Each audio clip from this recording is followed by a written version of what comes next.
Better Call Saul season 4 just wrapped up a week ago. So we're a little late to this since we record on Mondays and the season finale was last Monday. Man, I can't believe they've gotten 4 seasons out of this show. Because when it started, I was like, that's probably going to be like maybe 2-3 seasons. Like end of the first season, he'll be Saul. And then the second season will probably be him being Saul leading up to Breaking Bad. And then maybe some other stuff like post Breaking Bad, because I know that they had the Cinnabon thing already. Mm-hmm. But I'm so glad that they have, because Jimmy McGill's demise into Saul Goodman and Mike's demise into being like a true like henchman villain is fucking awesome to watch. And Vince Gilligan is just such a master of telling these stories. And even though I think my biggest critique of the show when we first started watching it was that it was slow and it was just not really that, it didn't have enough there to keep me interested. At this point, I think they could have put out like 5 more episodes this season. I would have been happy, like just to kind of watch Jimmy and watch like his antics with Kim and their relationship. Just all is so fascinating. What did you like most about this season? Yeah, I think you kind of nailed it with that. I mean, once you understand why Better Call Saul is so great and what you should be looking for when you're watching the show, you really start to appreciate it, because it's a lot different than Breaking Bad. Obviously, I'm not treading any new ground by saying this through 4 seasons in, but there's a lot more action in Breaking Bad, right? You're following, I mean, Breaking Bad used audiences, knowledge of protagonists against them by making Walter White descend into unlikability and villainy, right? Mm-hmm. This is different because you already know who Jimmy will become at the start of episode 1, right? So how it's already telling the story to you. But this is a show about like the process, right? And once you understand what Peter Gould and Gilligan do, and I think from what I gathered, Gilligan wasn't as involved this season. Obviously he's co-creator of the universe and of Breaking Bad and whatnot.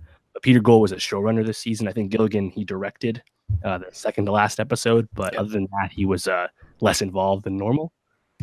Which I think was the best episode of the season too. But go ahead.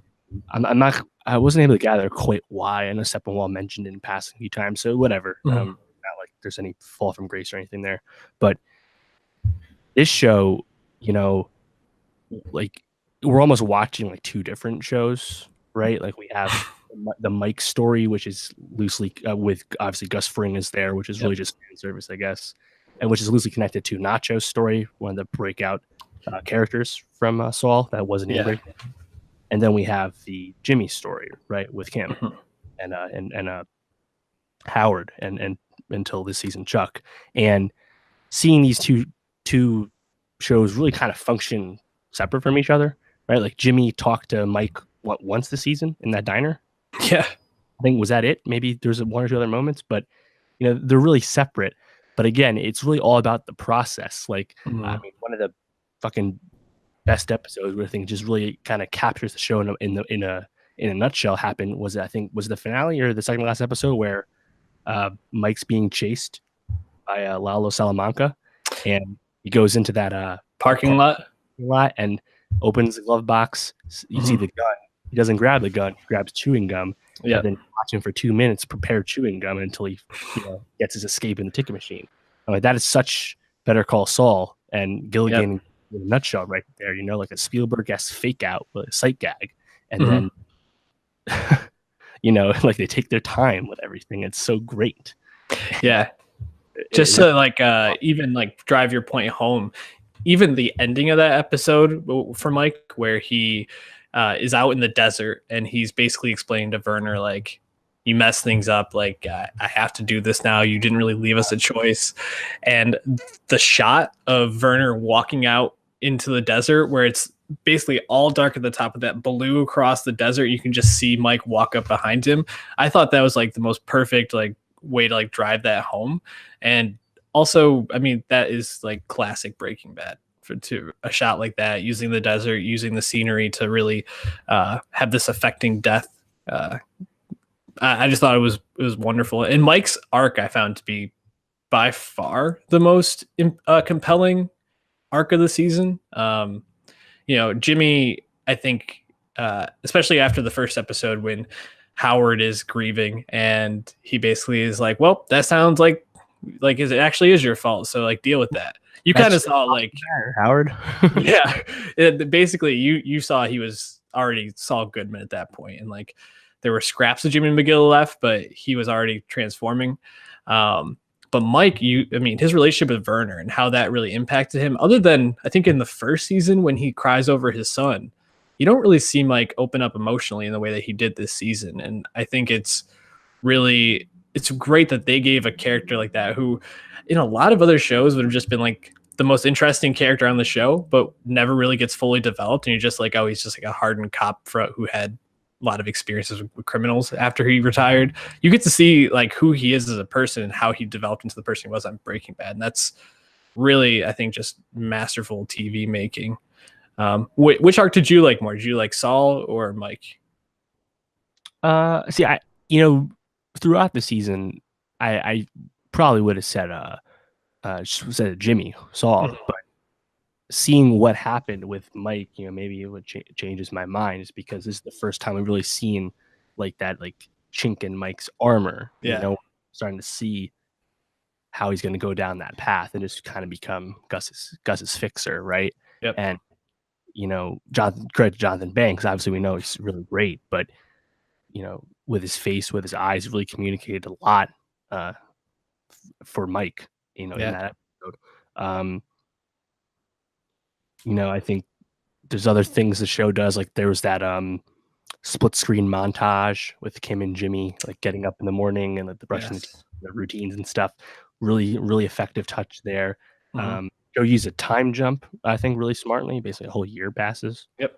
So I think overall, I like just about everything. I wanted more from Nacho. I think he was probably the most underserved storyline of the season. Kind of takes a beating, gets fucked by Gus, and then there's another Salamanca around. You're in the same situation you were before. Like that's basically all Nacho. We don't really get much from him as a character. He's just kind of there servicing plot. Less Howard by design.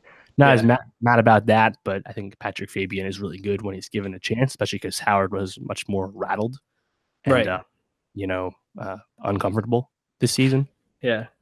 I think if one performance really stands out, I mean, Mike obviously and Jonathan Banks, but Rhea Seehorn is just, how has she not had an Emmy nod at this point? Like, really deserves it.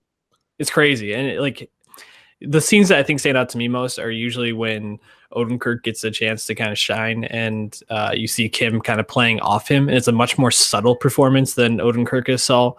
But I think like the perfect example is the final scene when Jimmy is reading to the appeal board the letter from his brother. And then he kind of switches it up and gives that what you think is a heartfelt speech. And he comes out and he's like, oh, they're all such suckers. I played them all. And then you can kind of just see Kim realizing that she was a sucker too with that moment. And like seeing Jimmy kind of slip just so seamlessly into Saul, it was, I don't know. What? I said Saul good, man.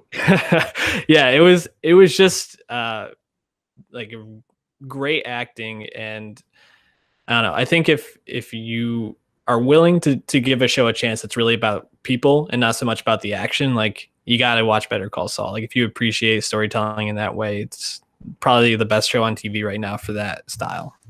Yeah, and also if you're a big Breaking Bad head, like a lot of people are, I mean, there is just pure fan servicey stuff that like Gale goes up. Yeah. Obviously, Gale, one of the most tragic characters on Breaking Bad, and uncomfortable to see him back in his old happy, jolly self. I know. Also, the reason Werner and all the Germans are there making fucking Gus's super lab, Yeah.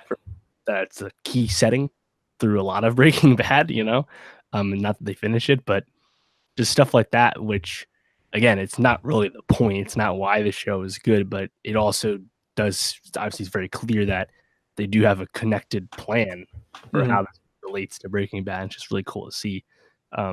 Because again, going into this, and expect this show to go on this long without Jimmy becoming Saul. And now, again, we'll see. Nacho and Kim are the two quote loose ends, so we'll see what happens. But Yeah, shows a joy for sure. How many more seasons you think? 1, 2? I'll probably go 2.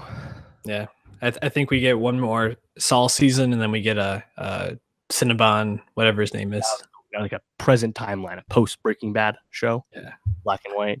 I'm really interested to see that. What's going on there? But we'll definitely be talking about it. Leave your thoughts on Better Call Saul either in the comments below this video, or hit us up on Twitter at Nowstalgia Pod. Give us all your thoughts.